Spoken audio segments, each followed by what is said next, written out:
ఓం గం గణపతయే నమః.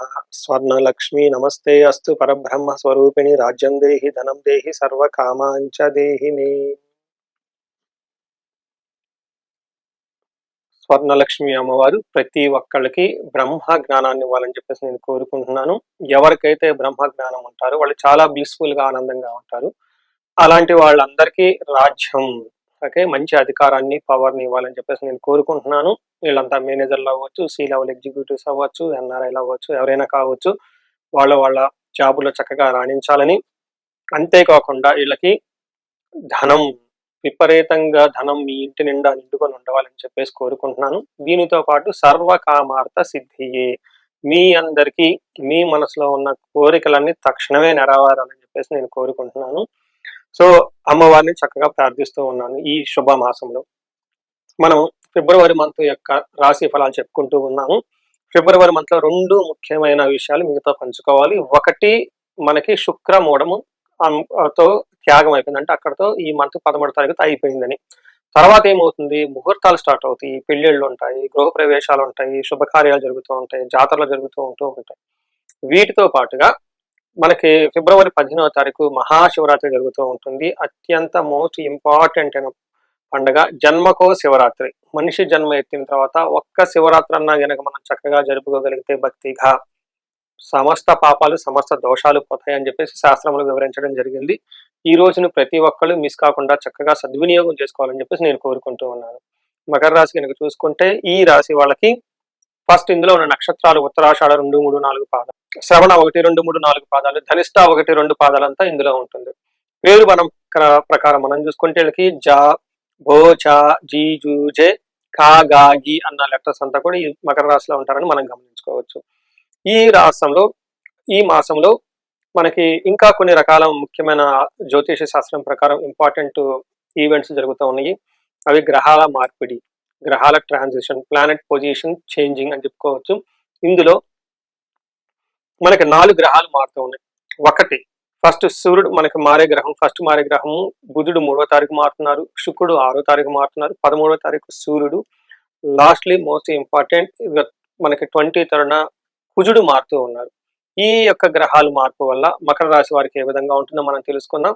మనం ఇందులో మన మహర్షులు ఏం చెప్తారంటే, లఘు గోచరం, సూక్ష్మ గోచరం అని ఒక సిస్టమ్ ని, కాన్సెప్ట్ ని బిల్డ్ చేశారు.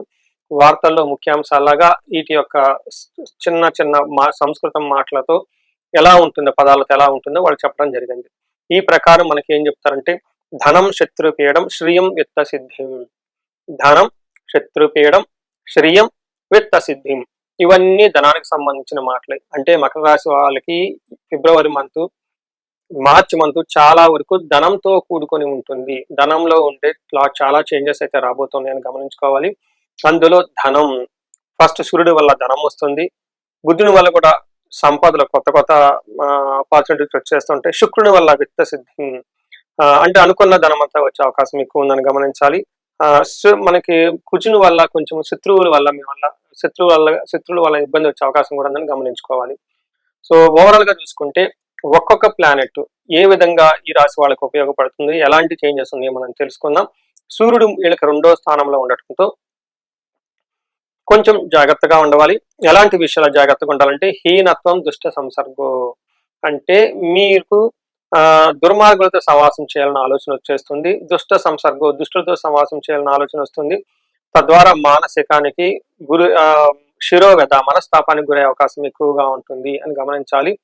నిష్ఫలం కృషి వాణిజ్యం, ఏదైనా పెద్ద పెద్ద పనులు కానీ కొత్త కొత్త పనులు కానీ కనుక ట్రై చేస్తే అందులో అంత రిజల్ట్ రాకుండా ఉండే అవకాశం ఎక్కువగా ఉంటుంది. కాకపోతే ఇంతకుముందు మీరు ఆల్రెడీ చేస్తున్న పనులు చేసిన వాళ్ళకి, బిజినెస్ చేస్తున్న వాళ్ళకి పెద్దగా ఎలాంటి నష్టం కానీ ఏమి ఉండదు, జాగ్రత్తగా ఉండాలని గమనించుకోవచ్చు. కుజుడు చూసుకుంటే మనం వీళ్ళకి ఫస్ట్ హౌస్ లో ఉండటంతో ఏమవుతుంది, యక్షరాక్షస పీడనం, భార్య బంధు విరోధ కృతు, జ్వరం, ఖడ్గావరణం చైవ అని చెప్తారు. అంటే బాడీలో వీళ్ళకి హీట్ వచ్చి కొంచెం వైరల్ ఫీవర్ లాంటివి వచ్చే అవకాశం ఎక్కువగా ఉంటుంది. వీటితో పాటు కనపడకుండా మీకు నైట్ టైం నిద్రపోకుండా ఉండటం, మీరేదో తీక్షణంగా పని చేసుకుంటే అన్ఎక్స్పెక్టెడ్ గా ప్రాబ్లమ్స్ రావటం, యక్ష రాక్షస పీడనం అని చెప్తూ ఉంటారు. అంటే తెలవని బాధలు అయ్యో ఉండే అవకాశం ఎక్కువగా ఉంటుంది. వీటితో పాటు మోస్ట్ ఇంపార్టెంట్, శుక్రుడు మీకు 2వ స్థానంలో ఉండి విశేషమైన ధనలాభాన్ని ఇస్తూ ఉన్నారు. శుక్రుడు 2వ ఇంట్లో ఉంటే చాలా చక్కగా బాగుంటుంది. ఏ విషయంలో అంటే మన మహర్షులు ఏం చెప్తారంటే కుటుంబ సౌఖ్యం, ఆరోగ్యం, స్త్రీ సల్లాపౌ యశత్కరం, దేహ సౌఖ్యం, వస్త్రలాభం, ద్వితీయ స్థానకే శుక్ర. శుక్రుడు గనక భృగునందనే అంటారు. 2వ స్థానంలో ఉంటే మటుకు కుటుంబం అంతా సౌఖ్యంగా ఉంటారు, ఆరోగ్యంగా ఉంటుంది. స్త్రీలతో అప్పటిదాకా ఏమన్నా విభేదాలు ఉంటే అవన్నీ తొలగిపోయి చక్కగా ఉంటారు. ఓవరాల్ గా దేహం సౌఖ్యంగా ఉంటుందని చెప్పుకోవచ్చు. టైమ్లీ మంచి ఫుడ్ తింటూ లగ్జరీగా లైఫ్ గడిపే అవకాశం చాలా ఎక్కువగా ఉంటుంది. సో మకర రాశి వాళ్ళకి ఈ మాసం అంతా ధన ప్రవాహంతో ఉండటంతో పాటు మీరంతా మీరు కొంచెం దుష్టుల దుర్మార్గుల సహవాసం పట్టే అవకాశం ఉందని గమనించుకోవాలి. అది తీసేస్తే మిగతా అంతా చాలా బాగుందని గమనించాలి. నక్షత్ర ప్రకారం చూసుకుంటే వీళ్ళకి శ్రవణ, ధనిష్ట 2 నక్షత్రాలు ఉంటాయి. ఇందులో శ్రవణ నక్షత్రం వాళ్ళకి తర్వాత ధనిష్ట నక్షత్రం వాళ్ళకి కూడాను ధనం విషయంలో కొంచెం పొరపాట్లు చేసే అవకాశం ఎక్కువగా ఉంటుంది. కాబట్టి అలా పొరపాట్లు చేయకుండా చాలా జాగ్రత్తగా ఉండటం చాలా మంచిది. సో ఈ రాశి జన్మరాశిలో నుంచి 2వ రాశిలో ఎక్కువగా గ్రహాలు ఉండటంతో కుటుంబానికి, ధనానికి సంబంధించిన వ్యవహారాల్లో కొంచెం గమనించుకుంటూ ఉండాలని చెప్పేసి నేను మనస్ఫూర్తిగా మీ అందరికీ చెప్తూ ఉన్నాను. పరిహారాలు కనుక చూసుకుంటే ఈ రాశి వాళ్ళకి చక్కగా ధనం వచ్చే అవకాశం చాలా ఉంది. కాబట్టి ఇలాంటి ధన ప్రవాహం ఇంకా మీకు రావడానికి స్వర్ణలక్ష్మి విశేష హోమం చేయించుకుంటే చాలా బాగుంటుంది.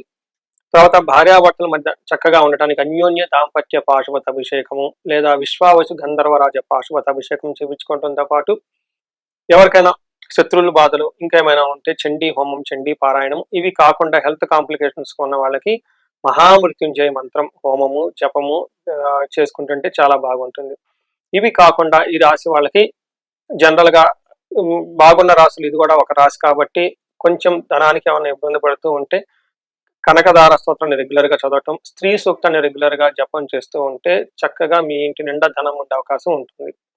సో ఇవి కాకుండా ఈ టైంలో జనరల్ గా నాకు ఎక్కువగా ఫోన్ కాల్స్, ఈ మధ్య అకాడమిక్ పెర్ఫార్మెన్స్ కాల్స్ వస్తూ ఉంటాయి. కొంతమంది ఎంసెట్, నీట్ ఇలా చాలా ప్రీమియం కేటగిరీ ఇన్స్టిట్యూషన్స్ అంతగా ప్రిపేర్ ఉంటూ ఉంటారు. ఇంజనీరింగ్ అయిపోయిన వాళ్ళు కూడా క్యాంపస్ ప్లేస్మెంట్లు కావాలి, లేదంటే మంచి గ్రేడ్స్ రావాలని చెప్పేసి మేము కోరుకుంటున్నాం అనుకున్న వాళ్ళందరికీ కూడాను ఎడ్యుకేషన్ ప్రకారంగా చక్కగా రాణించడానికి మీ ఇండివిజువల్ గా జాతకం చూసుకొని మీ యొక్క లగ్నాన్ని బట్టి ఏ దేవతని ఉపాసన చేస్తే మీకు చక్కగా విద్య చాలా సులభంగా వస్తుందో గమనించుకొని తద్వారా మీరు ఆ పర్టికులర్ దేవతని మీరు ఉపాసన చేసి పూజలు చేస్తే చాలా బాగుంటుంది. ముఖ్యంగా మనకి 3 దేవతలు చదువుకు సంబంధించిన మనకి పూజించే ఆచారం ఉందండి. ఒకటి మేధా దక్షిణామూర్తి, మేధస్సు పెరగటానికి, జ్ఞానం రావటానికి. 2వది హయగ్రీవ స్వామి, అగైన్ వీళ్ళు కూడాను విష్ణువుకి తత్వం, విష్ణుమూర్తి తత్వం కాబట్టి మహావిష్ణువు కాబట్టి వీళ్ళకి అగైన్ జ్ఞానాన్ని, నాలెడ్జ్ని ఎలా వాడాలో తెలుసుకొని మనకి తెలియజేయగలిగే ఒక శక్తి, సామర్థ్యము ఆ దేవుడికి ఉంటుంది. కాబట్టి 3వది ముఖ్యమైనది అమ్మవారి స్వరూపంలో నీలా సరస్వతి దేవి అమ్మవారిని కనుక ప్రార్థన చేసినా కానీ, ధ్యానించినకున్నా కానీ చక్కగా విద్య, ధనం వచ్చే అవకాశం ఎక్కువగా ఉంటుంది. సో వీళ్ళకి మనం చెప్పుకున్న ఈ 3 దేవతలకి మూలమంత్రం జపం చేయించటము, పాశుపత అభిషేకాలు చేయించటం, వీటితో పాటుగా విశేష హోమం సెలబ్రేట్ చేయగలిగితే చక్కగా మనకి చదువుల్లో నెంబర్ 1గా బ్రహ్మాండంగా రాణించే అవకాశం ఎక్కువగా ఉంటుంది. తద్వారా ర్యాంకులు రావటము, ర్యాంకులతో పాటు అనుకున్న చోట మీకు సీటు యూనివర్సిటీలో, కాలేజీలో వచ్చే అవకాశం చాలా ఎక్కువగా ఉంటుంది. ఈ రాశి వాళ్ళందరికీ అష్టైశ్వర్యాలు కలగాలని, భోగభాగ్యాలు కలగాలని చెప్పేసి నేను కోరుకుంటున్నాను. నమస్తే.